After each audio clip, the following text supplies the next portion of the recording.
yaitu Gus Yakut ternyata hobi nutup gereja. Saya dengar lagi hari ini ada gereja lagi nggak boleh dibangun ya. Di mana, di Ponorogo atau di mana itu? Teman-teman yang bisa yang ada di daerah sana, yang dekat di sana boleh cerita dong. Yang ada di sana kalau perlu pendetanya diundang masuk kemari dong. Ya, biji mana sih? Kok bisa begitu? Ya kan? Wah, ini ada-ada aja bolak-balik bolak-balik bolak-balik. Alhamdulillah bisa pas.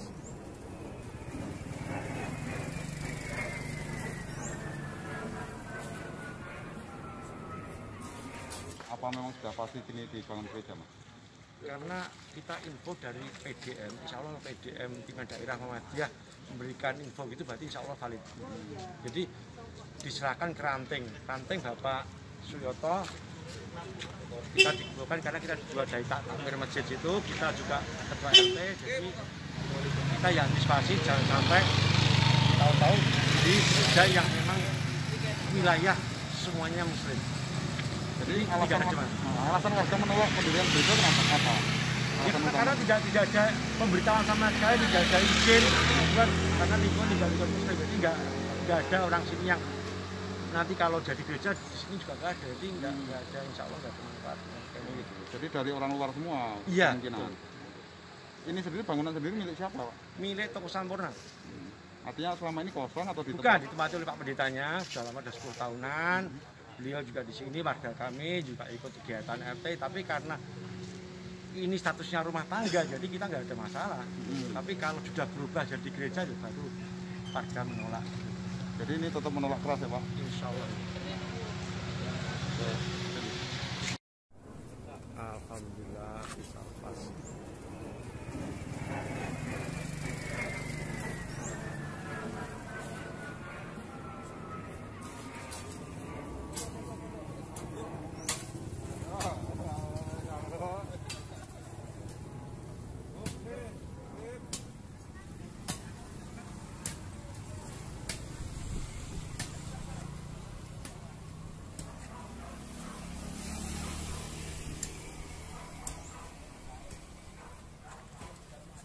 Cek tahu nanti.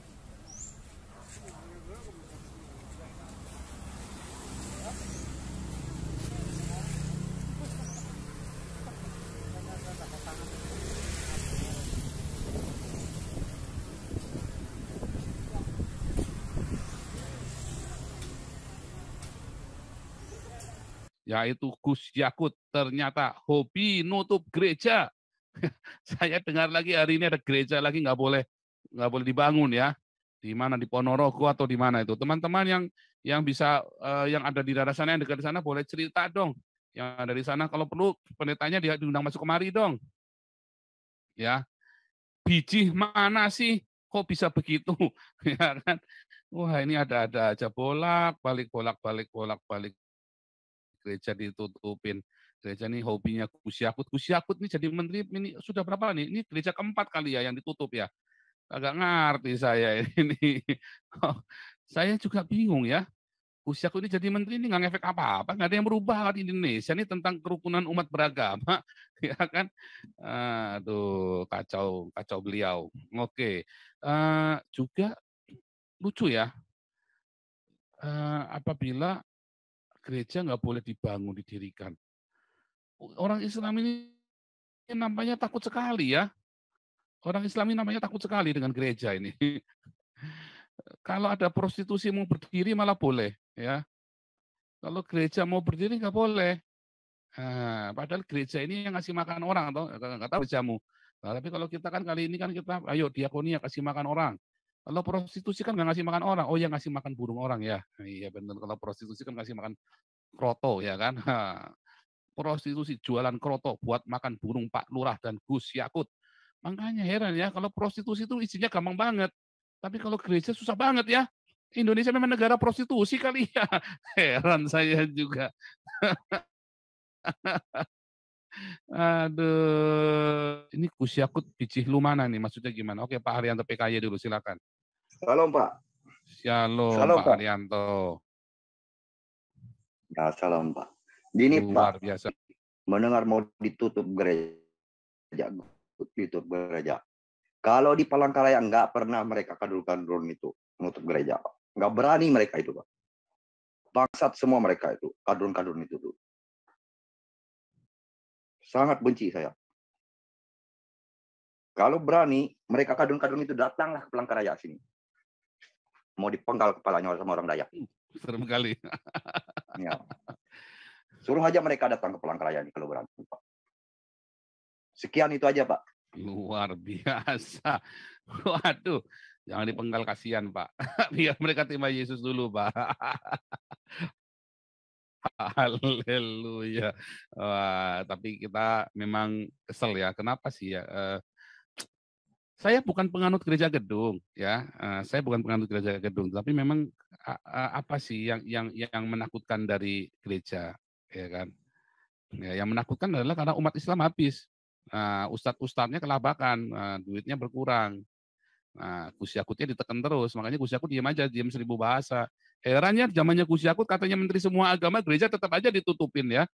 Bingung juga nih. Oke, terima kasih Pak Erianto PKY. Ya, teman-teman yang mau nutup gereja silakan datang ke Palangkaraya untuk menghadap kepada Pak Erianto PKY. Dipenggal sama orang Dayak dulu, Pak. Ketemu sama orang Dayak, Rana. Aduh, puyeng. Oke, ini ada Kak Lisoy. Silakan Kak Lisoy. Seru ini. Shalom, selamat malam Pak Paul. Shalom. Ya, kembali lagi ditutup gereja ya Pak ya. Saat Pak Paul kasih tahu zaman Pak Jokowi ini sudah 300 gitu, berarti tambah ini sudah tambah 3 kalau nggak salah ya. 303. Iya, tambah 3. 303. Berarti kita harus buat rapi administrasinya, menghitung gereja-gereja yang ditutup nanti sampai habis kepemimpinan Pak Jokowi kali. Perlu kita hitung ya Pak, sudah 303 lagi ya, dihitung lagi. Ya, kita hitungin, saya catat nih 303 ya. Nah, enggak, zaman ini, Jokowi 200 bukan 300. 200. Oh, bukan itu. Oh iya, berarti 203 kasihan, ya Pak. Kebanyakan. Sudah, ya, kebanyakan. 200 ya, saja. Hari ini pertanggal 11 bulan 6 berarti sudah 303 ya. Nah, ini kalau kita sih gini ya, itu sebenarnya kerugian di mereka ya. Arogansi dan intoleransi yang mereka pelihara itu sebenarnya semakin banyak membuat orang penasaran ya dengan iman kekristenan. Nah, dengan kita dihalang-halangin, diintimidasi, dipersekusi, ditutup gereja saja pun, kekristenan sangat berkembang di Indonesia. Bahkan mereka yang menyebutkan hampir sudah 30% saat ini katanya Kristen, ya. Data dari mereka loh itu Pak. Tapi saya sih percaya karena ya banyak dari antara murtadin ya yang kalau ini kan kita nggak bicara berdasarkan KTP ya, karena KTP yang murtadin masih pada Islam sekarang ini. Banyak yang masih ber-KTP Islam. Nah, dengan kita dibabat begini saja pun iman kekristenan berkembang. Ya. Nah, artinya apa? Itu nanti umatnya mereka malah yang melihat bagaimana makin dibabat, makin diberangus kekristenan, gereja-gereja ditutupin, kok Kristen makin berkembang kan gitu ya. Nah, mereka makin melihat, oh berarti ada kuasa Tuhan yang besar. Jangan-jangan Tuhan yang benar itu ada di Kristen kan gitu. Ya. Jadi kalau menurut saya ya biarkan sajalah mereka dengan seenaknya menutupin gereja, mengintimidasi atau mengganggu pembangunan gereja, ya. Toh cara Tuhan ada cara Tuhan yang lebih dahsyat kok. Tuhan memberikan berkatnya kepada orang-orang Kristen melalui internet ini loh. Tuhan memberkati kita dengan internet. Nah, betapa banyak melalui internet, melalui sekarang kan gereja YouTube ada, ya kan, gereja Facebook ada, ya. Jadi bukan gedungnya saja mereka berangus, gedungnya mereka nutupin gedungnya. Padahal dari internet banyak gereja-gereja yang bermunculan, ya kan, banyak murtadin-murtadin yang bermunculan dari gereja-gereja media sosial gitu. Nah, jadi itu ya biarkan sajalah seperti itu dengan arogansi dan ininya mereka ya. Karena itu yang saya lihat sih, mereka dari dulu ke dulu dan sampai hingga sekarang ya arogansinya itu selalu dipelihara ya. Dipelihara. Jadi sudah 203 hingga hari ini. Jadi kita hitung aja nanti berapa gitu. Nah, ini dengan Gus Yakut juga saya pikir sih ternyata benar kata Pak Paul. Ya, sama aja, ya kan? Sama aja. Nah, kerugian di mereka, di umatnya mereka kok itu, ya kan? Ya, mungkin tokoh-tokohnya, ulama-ulamanya ini kali merasa terganggu juga dengan perkembangan kekristenan di Indonesia kan. Banyak yang sudah murtadin, banyak yang sudah terima Tuhan Yesus kan. Jadi nanti siapa lagi umatnya kan gitu. Nah, tapi ya itulah. Jadi semakin mereka babat, semakin mereka halangi pembangunan gereja, tutup-tutupin gereja, akan semakin berkembang kekristenan di Indonesia. Itu aja menurut saya sih Pak Paul. Biarkan saja. Kita tinggal menghitung aja Pak. Sudah 203, nanti berapa lagi gitu. Kita hitung aja. Ya Pak, thank you. Nanti kita lihat pecah telur enggak ya? Kira-kira targetnya berapa prediksinya Pak Paul? Targetnya? Targetnya ya ini kurang 3 tahun. Kalau setahun 10 ya 30, 230 lah. 230. Ya saya catat deh. Saya bagian adminnya untuk ngitungin. Oke Pak, thank you. Oke, lanjut dulu nih Pak Nordi Kapang. Pak Noldi Kapang, silakan Noldi Kapang. Mana nih Noldi Kapang nih? Pak Noldi Kapang, panggilan, mikrofonnya dinyalakan dulu. Halo. Ya. Halo, selamat malam Bapak Paul. Selamat Tuhan malam. Yesus berkati. Haleluya. Jadi saya malah berpikir agak berbeda dengan teman-teman yang terlalu memvonis kaum kadrun dalam tanda kutip. Boleh. Justru sebaliknya kita punya organisasi-organisasi yang seperti yang Pak bahas kemarin, KWI, PGI, yang sudah terikut-ikut kadrun. Hal-hal begini mereka tidak muncul di permukaan ya Pak. Seperti kemarin saya di gereja YouTube, saya agak sedikit kecewa. Hal-hal begini justru mereka yang berpartisipasi. Lah, coba mungkin ada perwakilan kita juga yang di Departemen Agama dari KWI, PGI. Justru itu yang menyuarakan. Bagi saya kalau bukan gereja yang nggak ditutup. Bagi saya kita tutup saja organisasi kita ini Pak. Nggak berfungsi. Malah mereka Pak sudah masuk di area-area politik seperti kemarin KPK, mereka tampil lantas bilang presiden begini begono, itu kan kemarin dari ketua PGI-nya langsung. Jadi walaupun itu oknum, ini agak tapi ini sebelum flashback Pak dengan keadaan itu. Ini mungkin sudah di luar kita punya pembahasan, tapi dari pembahasan itu kita punya organisasi nggak kuat. Kenapa saya harus bilang begitu? Mereka aja namanya Nabi Muhammad kita sebut, mereka langsung bereaksi. Seperti Gisel bikin nama nama kudanya itu kuda Anissa apa itu kena salah itu. Mereka bereaksi bilang pelecehan. Kita aja gereja ditutup, pembantaian apa. Kita punya organisasi yang mewakili Kristen nggak berfungsi. Macam ini mana ada muncul permukaan. Ya, kita juga harus punya rasa fundamentalis lah dalam hal agama kita, dalam hal pembelaan agama kita. Itu yang bagi saya itu poinnya Pak. Begitu Pak. Betul. Jadi Atau kalau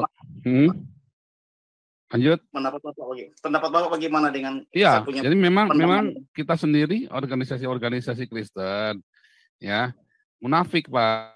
Makanya saya dibilang Kadrun anak Pak, iblis. kadrun. Kalau istilah Ya, kasarnya kadrun. saya Ikutan dibilang anak kadrun. iblis, dibilang apa ya? Karena mereka sendiri nggak berani bicara. Ketika ada yang berani kayak saya, mereka takut Pak dan malu. Mereka takut dan malu. Kenapa bukan mereka yang bicara? Kenapa bukan PGI yang teriak? Kenapa Nah, bukan itu. PM KRI yang teriak? Kenapa bukan orang-orang organisasi-organisasi besar ini yang teriak, ya kan? Justru Kenapa di yang politik mereka bervokal sekali, vokal banget mereka kalau masuk area-area politik. Berarti nggak berfungsi banget, nggak fungsional. Iya. Jadi kita harus mawas diri lah. Kita juga harus mawas diri. Berarti kita tidak fundamental terhadap agama kita. Seolah-olah kita membiarkan keadaan yang terjadi. Makanya mereka umat Kristen punya kasih biar ditampar pipi kiri, kasih pipi kanan. Tapi setidaknya kita berjuang di area yang nyata, area duniawi. Pak, setidaknya saya proud sama Pak Paul Sang. Saya bangga dengan Pak Paul Sang selalu mengangkat topik tentang minoritas, tentang agama ini. Jadi bagi saya ini sesuatu yang sangat kita harus sebagai umat Kristen kita harus juga kembali Pak, kita punya diri sendiri kepada organisasi kita, perwakilan kita di pusat, perwakilan kita di Departemen Agama, di pemerintahan khususnya harus nyata bersuara. Jangan kita terlalu menyalahkan si kadrun, tapi kita tidak tahu kita dalam organisasi kita lemah. Orang kita pada saat hal-hal tertentu menyangkut pribadi, semisalnya kemarin kejadian di KPK, kok ketua PGI langsung memvonis Jokowi.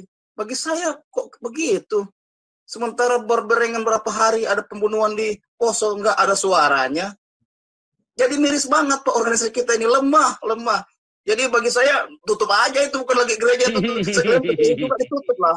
PGI ya Pak. Betul. Ini saya rasa nggak adil lah kalau kita menjustice mereka. Karena kami nggak ada suara dari organisasi resmi Pak. Jadi itu ya, makanya saya. Jadi ternyata Nabi ke-26 lebih menampung suara rakyat jelata daripada PGI. Nabi ke-20 anak ini pengikutnya banyak karena menjalankan kebenaran sejati, real, kehidupan nyata. Ini yang kita akui, kita proud banget kepada Pak Paul Sang. Dan suaranya sudah sampai ke Prancis sudah tulis ya kemarin Reform Prancis, majalah Katolik Prancis, terus yang di Jerman ini mudah-mudahan tembus ya. Kalau Jerman nanti sekali bunyi, karena Jerman itu kan paling malas bicara agama, tetapi sekali bicara agama keras mereka. Saya usulkan aja kalau Pak jadi menteri, ketua PGI pasti sudah. Nggak mau. Saya nggak mau jadi ketua PGI, saya maunya jadi menteri agama. Wah, ini.